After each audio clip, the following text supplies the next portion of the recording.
Hey, are my new glasses cute? Okay, so anyway, I just woke up. I last night worked on this handwritten filing thing, which I'm gonna call the court in like 20 minutes and ask them how to file it, basically.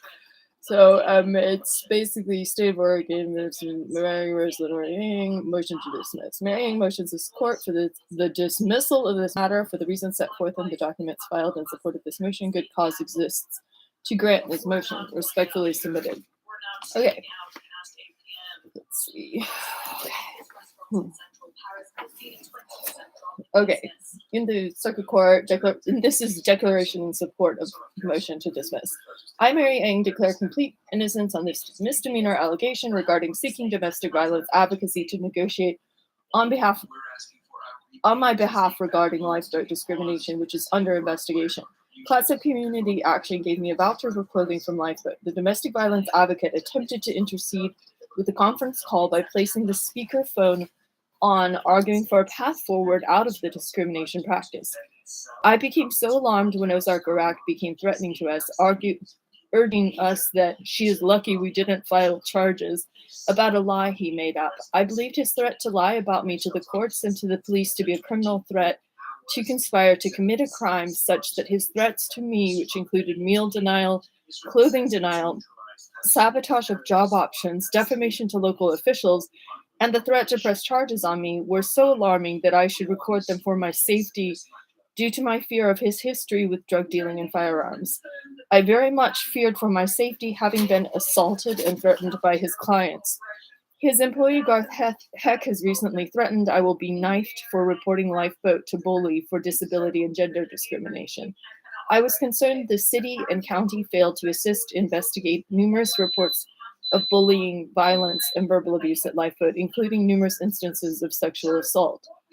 My understanding that one-party consent recording state protection was that recording the defamation and verbal abuse was perfectly legal in the state of Oregon. I sent the recording to the investigator Brandon Reeves at BOLI, Bureau of Labor and Industries, and to a friend who faced similar retaliation from Lifeboat.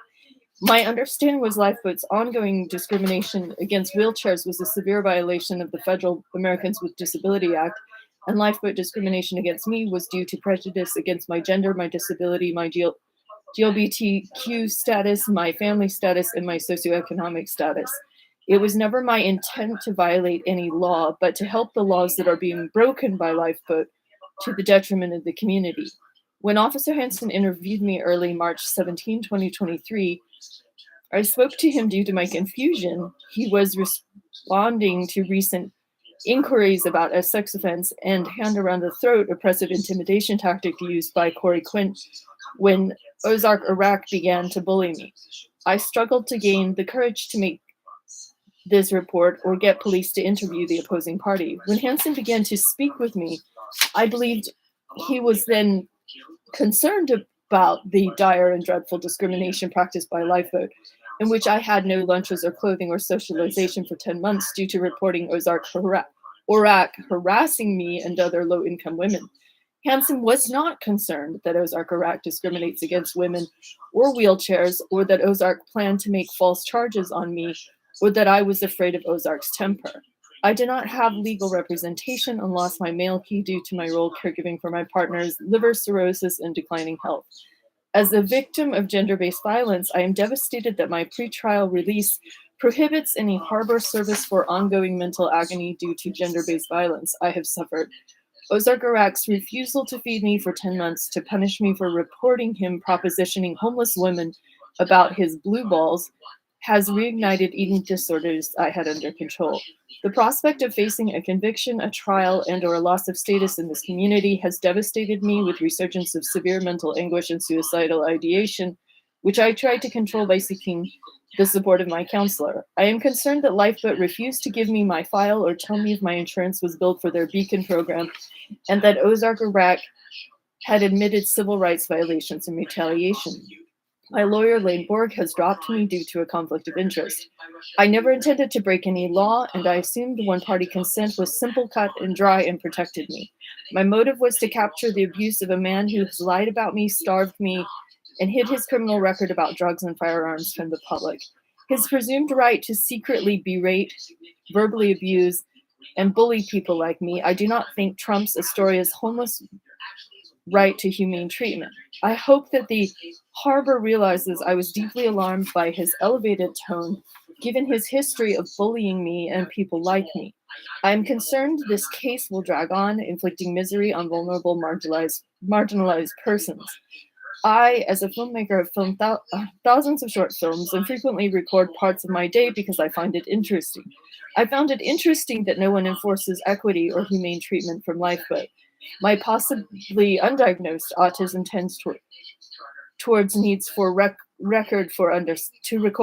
for understanding, as my disability is worsened in the state of bullying and fielding aggression.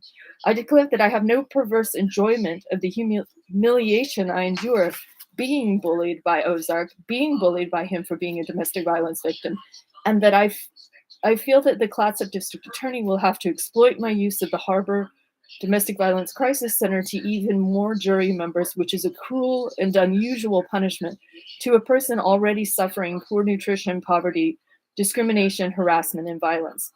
Adequate city and county regulation of the soup kitchen would not have allowed this discrimination to go on and fester.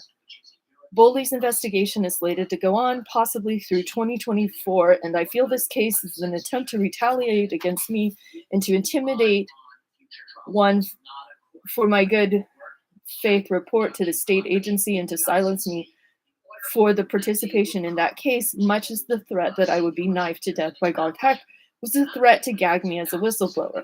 I recognize now that Oregon Revised Statute 165.540 is more complicated than I realized, and how a three-party advocacy phone call on speakerphone impacts presumption of privacy is an important issue, even in a one-party recording state.